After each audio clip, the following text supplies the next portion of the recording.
So this was the overall situation of the society, the time when Ashoka became the king. Now, if we see the timeline, family clan of Mauryan dynasty, Chandragupta Maurya, I told you that he was the founder of the dynasty. Next, Bindusara was his son. There is a small story to tell you about Bindusara. It is said that this is the time when most of the king, they were poisoned. To kill them, people use poison to kill the king to get the clan or get the throne or the control. Now, to save Chandragupta Maurya's life, Chanakya actually giving him a little poison every day in his food, that he can be accustomed, and nothing from outside can harm him, his body. But this was even unknown to Chandragupta Maurya also. So one day he shared his food with his queen, unknowingly that this food has some poison, and his wife was died due to that. Again, I am telling you, it is a story. And they said that time is his queen was pregnant, and he gave birth immediately Bindusara, and his son Bindusara. And Bindusara, there is a reason he has a black spot on his head. That means Bindu means a dot, and Sara means poison. So his name also derived in this way, that in his forehead there was a black spot. They said that one drop of poison he carried in his forehead for his lifetime. So after Chandragupta Maurya, Bindusara was the king, but and after Bindusara we have seen Ashoka. Now Ashoka was not only son of Bindusara. There were 100 brothers. Other 99 brothers Ashoka had, and naturally there was a fierce fight between brothers to take the throne, to get the control, and he was not the eldest, because at that point of time there was a custom that the eldest son must get throne of the king, but he was even not the eldest, neither he was not the only son. So his first life, the life of, though he was a unique ruler, but to understand how he was, we need to know his life. Ashoka brought up with a very cruel mindset. He was called as Chanda Shoka. Chanda means who is very angry, cruel type of person. So his name was changed as Chanda Ashoka, and he was very much fearful towards even his own brothers. After death of Bindusara, he killed all his brothers to get the throne, and it is said that even after he declared himself the king, he was not, his coronation ceremony was, he has to wait for 4 years to complete his coronation ceremony, because other 4 brothers of Ashoka was alive at that point of time. He killed all of them, and then he coronated himself as the ruler of Magadha. With this background, what we have seen that Ashoka was, there was nothing different, no difference between other kings and Ashoka. Till here Ashoka was a very cruel king. Like many others, they are fighting for their to expand their territory. They are fighting among their family to get the throne, and he was just one of them. Then the day that incident happened that actually changed Ashoka's life, and we as Indian, we are proud to say today that we got such a king who changed the mindset of people completely. He fought, he won so many people, not by fighting the fierce battle, but by loving them. He won their heart, and they were made it very peacefully. Let me tell you about Kalinga War now. Kalinga is a very small place in Orissa. Actually, Kalinga means Orissa. So it was a place in Orissa, and the army, this Kalinga ruler he had, is no match with the mighty Magadha army.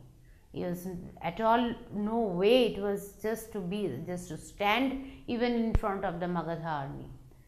They know that, but all of them, even the common people, they came out to fight, not only the soldiers, to protect their homeland. This was the only place that was not captured by Magadha rulers, not in the Magadha map, the Kalinga. So Ashoka thought that he has to capture that place. Now, after Kalinga War, when his minister came back and reported that yes, they won Kalinga ultimately after the day's war, Ashoka was standing on the top of a small hill beside Daya river. Unknowingly that is a river, he asked his minister that what is a red blood stream I can see from here. His minister answered that is actually a river with the death of almost 50,000 people. The water, the color of water that changed to red. Ashoka was really shocked seeing that, and that was a change in his, there was a change in his mind. The result of Kalinga War was 1 lakh prisoner and almost 50,000 people was died. Ashoka started thinking about it. Ashoka started thinking the way to solve this problem. Ashoka started thinking that the way that site, what exactly he got after he even after he won Kalinga. It is just only a mere land piece he got, because all the people, those who make that land fertile, they are no more. Either they are the prisoner or they are died. This changed Ashoka's thinking. This changed Ashoka's philosophy a lot, and Ashoka accepted Buddhism. He started strictly following non-violence.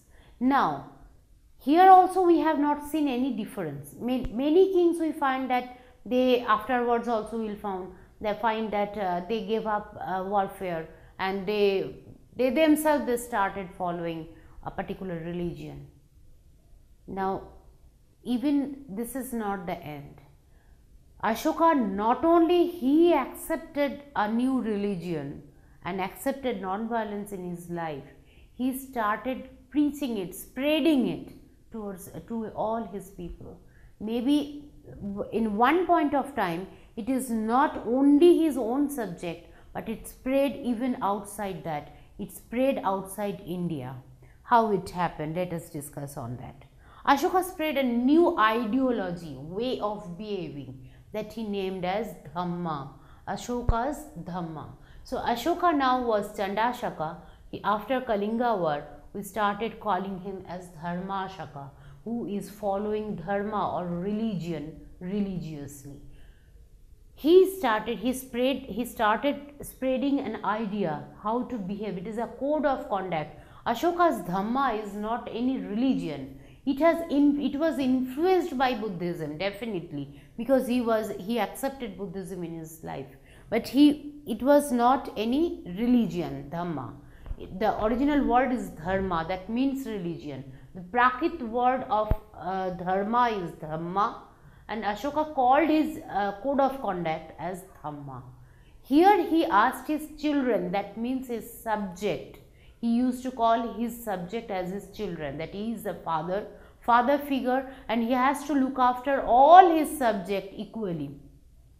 So he started telling them how to improve their lifestyle by following Dhamma. To do that, for conducting that, he appointed many Dharma Mahamatras, that means the officials who are responsible to spread this ideology, the code of conduct, among his people. He spread Buddhism, he supported and practiced non-violence not only in his life, but he spread them among his subjects also, among the people. With peace and love, he started conquering people by leaving warfare.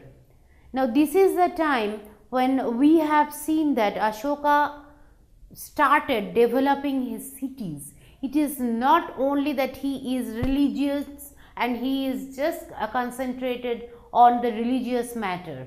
It is not only that. We have seen that in Ashokan period, there are many roads shelters for the common people, those who are traveling from one place to another place. He made many shelters like that in the roadside.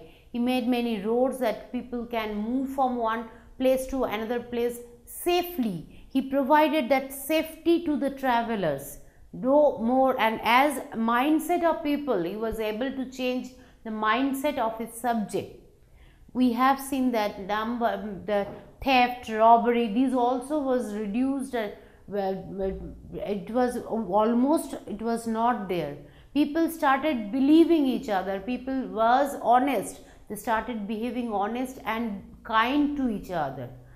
He not only for human being, this is the first time in India we can see that veterinary hospitals were started. There were hospitals for animals to be treated free of cost, and the king was responsible to bear all the economical burden to run this type of organization, the hospitals and all.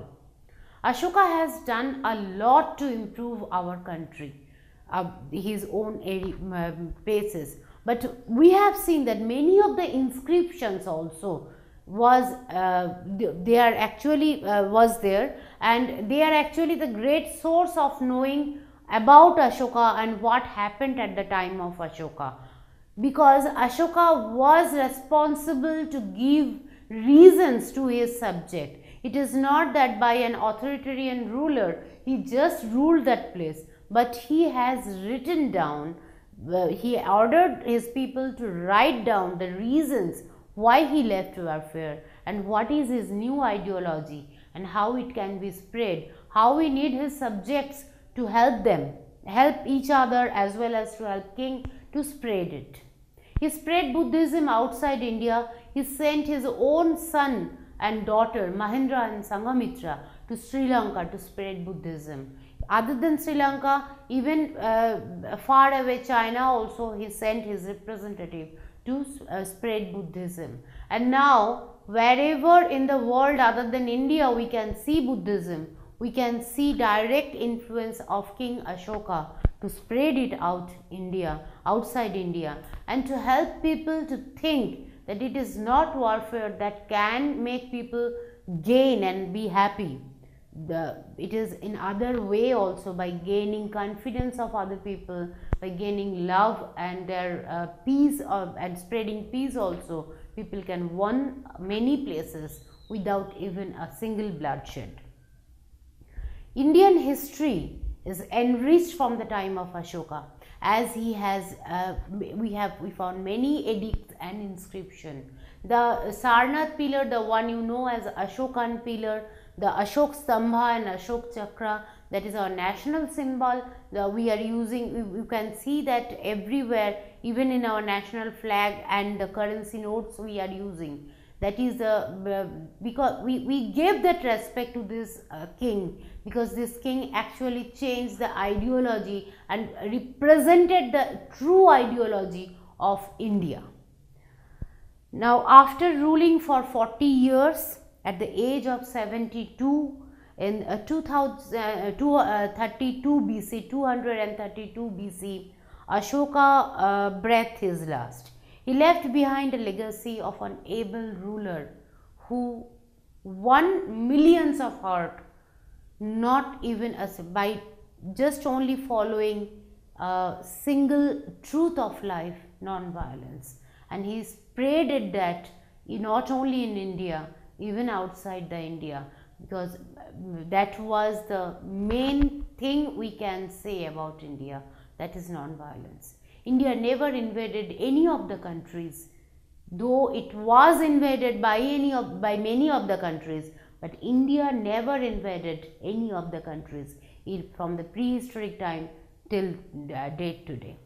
Unfortunately, after Ashoka, some few problems arise because people forgot how to fight, and the other of his in his family clan, other members of his family clan, his son and his grandson and all them, they were not that able king like Ashoka, like Chandragupta, that they can have that control on the entire dynasty. Naturally, after Ashoka, we have seen a gradual declining trend in Mauryan dynasty.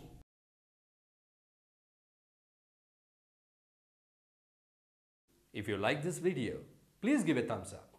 Please subscribe to our channel to get more videos on CBSE syllabus.